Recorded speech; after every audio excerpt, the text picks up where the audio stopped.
Hello guys, আজকে আমি যাচ্ছি দক্ষিণ দিনাজপুর জেলার উল্লেখযোগ্য এক রাধাকৃষ্ণ মন্দির। ঠিক আছে, তো সর্বপ্রথম আমি রাধাকৃষ্ণ মন্দিরে যাচ্ছি। তো এই রাস্তাটা দিয়ে যেতে হবে, তপনে প্রথমে আসতে হবে, তপন থেকে এই সামনে যে রাস্তা আছে ঘুরে যাব। ঠিক আছে, এই মন্দিরে আমরা চলে এসেছি। দেখেন কত বড় মন্দিরের চূড়াটা, অনেক অনেক বড়। তো ফাইনালি চলে আসলাম, পুকুর টুকুর দেখা যাচ্ছে। এটা হচ্ছে মন্দিরের বিসর্জন দেওয়া হয়। ঠিক আছে, এই যে দেখুন বিরাট বড় মন্দির। এই মন্দিরে অনেক লোকজন ঘুরতে আসে এবং অনেক অনেক দূরকার থেকে মানত করা থাকে, সেই মানতগুলো করতে আসে। ঠিক আছে, এবং ভ্রমণও করতে আসে এই পুকুরে। সেই রাধাকৃষ্ণ মন্দিরের যে প্রতিমা আছে এগুলো বিসর্জন দেওয়া হয়। এই দেখুন পুরো ভিউটা একদম দেখে নেন। এখানে একটা টাওয়ার আছে গাইস, টাওয়ার। এবং চলেন দেখা যাক, শুরু করা যাক ভিতরের ভিউটা কীরকম।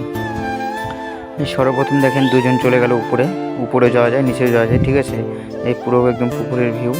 এই পুকুরে এদিকে 3-4টা মন্দির আছে। আমি এখন উপরে যাব। ঠিক আছে, উপরের ভিউটা কীরকম দেখাবো, চলুন শুরু করা যাক ভিতরের ভিউটা।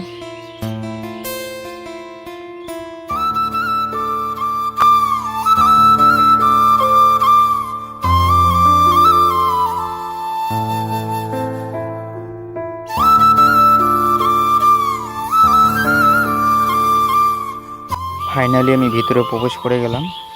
করে যাওয়ার পরে ভিতরে ভিউটা দেখেন, সবাই ঘন্টা টন্টা বাজাচ্ছে, প্রণাম করছে। এবং এই মন্দিরের এই যেমন শিব ঠাকুর। ঠিক আছে, এবং আরও দুজন আসে, ঘন্টা বাজালো, প্রণাম করছে। ভিতরের ভিউটা একদম দেখেন, এই যেখানে দুটো মন্দির আছে। ঠিক আছে, একদম পুরো ভিউটা দেখেন। এই বড় একদম হলঘরের মতো, এখানে কীর্তন হয়। ঠিক আছে, প্রত্যেকটা গেট আছে। এই যে দেখেন আমাদের পুরোহিত মশাইরা বসে আছে, গল্প করছে। ঠিক আছে, এখানে মাইক টাইক আছে, গান টান করানো হয়। ঠিক আছে, এই একদম পুরো ভিউ একদম হলঘরের মতো। পুরো অনেক মানুষ বসে এখানে, কীর্তন অনুভব করে এবং ভক্ত হয়। এই যে আমাদের মা মন্দির, রাধাকৃষ্ণ মন্দির। ঠিক আছে, পুরো ভিউটা দেখে নেন একদম।